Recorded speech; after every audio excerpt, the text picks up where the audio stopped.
Hey everyone, welcome to beautiful sunny Portland in Oregon in the United States. We are here to test this thing. This is the brand new Harley-Davidson LiveWire. Now, if you're involved in motorcycling and you've seen any of the buzz on social media, you'll know that the Harley LiveWire has been the most polarizing bike probably ever created that I can really think of. This is Harley-Davidson's first go as an electric motorcycle manufacturer. In fact, they're really the only one of all the big manufacturers that's really putting stuff into EV right now. I gotta be honest here, I really wanted this bike to be good because I've been very critical of electric motorcycles in the past.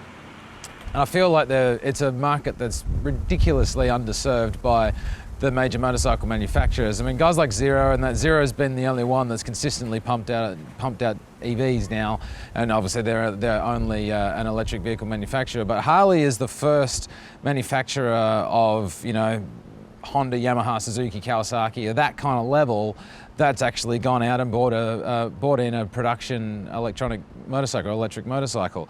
The price tag is bloody expensive, no getting around it. You know, at nearly $30,000, yeah, it's very expensive. But putting that aside, it's surprisingly bloody good to ride. I don't really know what I expected, to be honest, because I went into it with a real sort of open mind. I wanted the thing to be good, and it is. It's a fun thing to ride. It goes like blazes too. Like the best thing about that they've done with this thing is they've made that throttle response so good. It's so smooth and so creamy smooth. It's such a lovely thing. A lot of EV bikes that I've ridden in the past have clunky throttles, like really clunky throttles. You snatch it open, it goes clunk in the driveline, and it's just awful. This is really well done. Like it's almost like a vacuum. It just takes off. And you get all that 86 pounds-feet of torque from 0 RPM. That's the great thing about electric motorcycles. And that thing goes, man. Like when you get 86 pounds-feet of torque delivered like that, it goes, it takes off like hell. I mean, this thing would definitely give a lot of gas-powered big bikes a proper run for their money, especially up to 1,000 cc or so. I mean, from about 30 miles an hour up to about 70 when you're doing roll-ons. Man, this thing just hauls. It hammers along. So look, that was really cool to see. The chassis itself, it's an interesting chassis. It's long and it's skinny. So, you know, from the seat to the bars, you actually tilted a little bit further down than what I would expect for a traditional naked bike, for example, because this is a naked bike. You know, if you could put these things side by side with Super Dukes and that kind of stuff, and it won't look that out of place. It's a proper naked bike, but it's actually a little bit more of a sportier riding position compared to something like that, and that's actually really good for getting into the canyons and that kind of stuff. I felt like cruising through the traffic sections here in Portland. It wasn't the ideal setup for me because it's just a little bit further forward, but yeah, I would have liked it just to maybe been brought back an inch, you know, that kind of, just to keep yourself a little bit more upright. But look, each their own. I mean, some guys are going to love it. It really wasn't that big a deal, really, anyway. One of the big things that I've been super critical about with electric motorcycles is the fact that they don't turn. I mean, I say that with a bit of sarcasm, obviously, but the problem with that EVs have had in history is that they carry their weight way too high.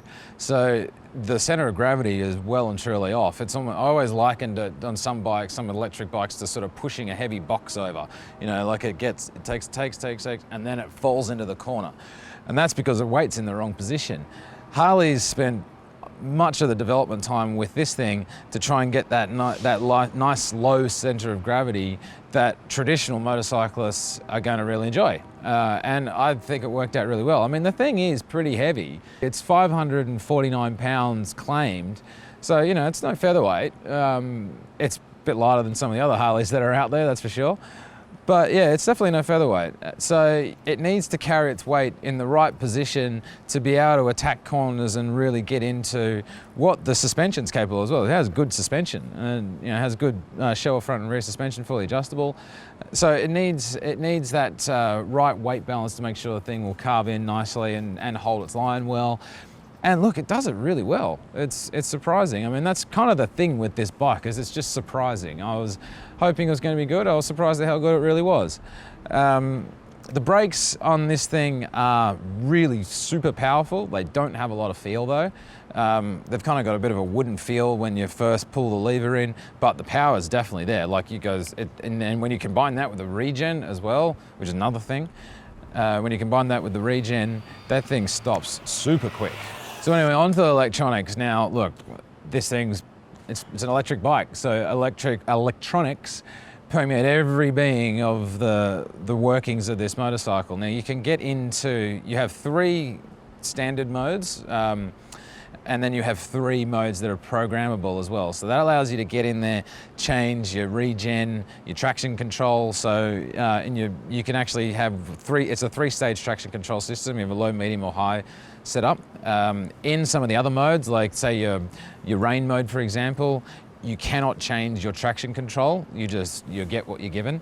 But you go into the programmable modes, and that's where I spent most of my time. I just kept screwing around with all kinds of things, and I had a lot of fun playing with the regen and figuring out how it behaves under braking and things like that. Like I had the 3 maps. One had the middle regen, the other map had no regen, and the other map had full regen.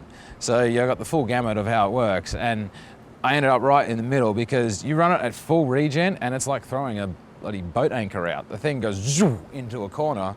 It's super aggressive, really. Yeah, not something that I would particularly enjoy, but it's still, I mean, if you like big, torquey, like especially the B twin riders, if you like that feeling of just the thing pulling into a corner, put it on max regen, then sure, you'll really enjoy it.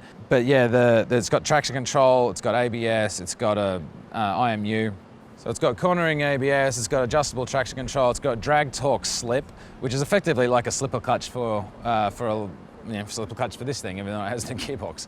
Basically what it means is you shut down the throttle real quick, it's going to stop the rear wheel from hopping into on corner entry. And it's also got rear wheel lift, so that's another thing as well. An interesting thing that they've programmed into this bike, it's actually a Haptic pulse. Now, what it actually is the magnets within the battery, they're just slightly rocking, and it's really, really weird at first because it feels like a heartbeat. And Harley has gone out and deliberately manufactured this. So these ones were pre-production ones. The ones that are going to come to the dealers you're going to be able to change that. You can have a high heartbeat, a low heartbeat, or no heartbeat at all. And when you're sitting at a stoplight, or when we were messing around with photos today, we were just sitting on the bikes for a while, it goes dunk, dunk, dunk, dunk. And it's really weird. Part of the reason they put it in there is because the bike obviously makes no noise, is to remind people that yes, this thing is still running, it's still active. So as soon as you hit that throttle, pew, off you go. So that's kind of cool. It gives the electric beast a little bit of personality, and I kind of like that. Another thing that Harley's manufactured into the LiveWire is the sound. Now, everyone says that the electric motorcycles have no sound. Rubbish, doesn't exist. So the gear drive system within the motor of this bike has been acoustically, I suppose, developed, created, if you like, by Harley-Davidson. And it actually sounds a little bit like a jet, like a bit of a jetliner. Case in point, have a listen.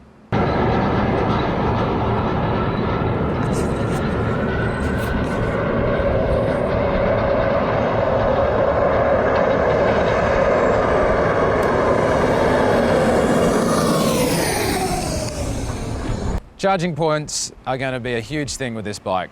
Now you can run, you have a level 1 charging system, which basically means you can plug it into your house. If you rock up to your house with 0% battery or 5% battery, it's going to take you probably 10, 11 hours. So you rock up there, put it in, plug it in overnight and come back and you'll be good. But if you are out riding and you get down to low battery and you want to top the thing up, you've got to go find yourself one of those DC charging stations. You can get the thing from, I think it's, you can get 80%, it'll take you about 40 minutes or so. 100% will take you an hour. Now your standard charging cable is under the seat. The DC port is on top of the tank, as it were, on top of the gas tank. So that at least, if you rock up to go and have a coffee and they've got a DC charge point, you just whack the thing in there. By the time you've had your coffee and whatever, you're probably going to have majority filled battery, especially if you rock up there with 50%. So that'll give you, that at least opens up more riding to you. Harley's claiming about 146 miles in city riding and about 70 to 80 with city and a bit of canyon scratching. So you have to plan your riding around your charging points and make sure that you have, if you want to do a full day, go for it, but you've got to find out where you can charge them up. And you certainly don't want to be stuck in the middle of nowhere and then only have to plug it into the wall, be there for like 10 hours. So you don't want to do that. The big elephant in the room is still the price.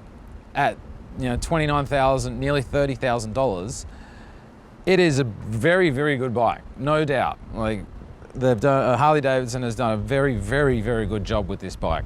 Is it worth 30 grand? That's up to you. Personally, I think it's still a little rich, especially when you consider that you could go and buy 1.5 or 1 3/4 fat bobs for this thing. And I get that the customer of the fat bob is not the customer of this and yada yada yada. But this is I think the third or the fourth most expensive motorcycle in Harley-Davidson's lineup now. And also, I suppose on that note, you can look at what Tesla did back in 2008. When that Tesla Roadster came out, that was near on 100 grand. So over time, the price has come down, the technology's gone up, and that's gonna happen with this thing as well. This is the first version of the bike, shall we say, and there's gonna be upgrades. And look, this is the beginning of it all. I'm really excited now about EVs now, because not only is Harley-Davidson doing their thing, Zero's done a very good bike from what people told me. I haven't ridden the Zero just yet, so I'm looking forward to getting out there and having a go on that, especially considering these two are now basically head-to-head. And hey, they're both American electronic vehicles. Happy days. You also have Energica and things like that. So this space is really, really going to grow in the next 5 years. These things are good now. Wait 5 years and they're going to be really good, especially when the battery technology gets up there and gets going. So look, yeah, very expensive, but it's up to you. If you want this style bike and this is your jam, go for it. In the end of the day, regardless of the price, the ride's bloody fun. Like, suspension action's pretty good. Suspension action is a little bit harsh. Like, it's quite stiff, so you need to work yourself into that a little bit. But look, it's a good bike. I think it looks cool too. There are a lot of, it's polarizing as hell, this bike.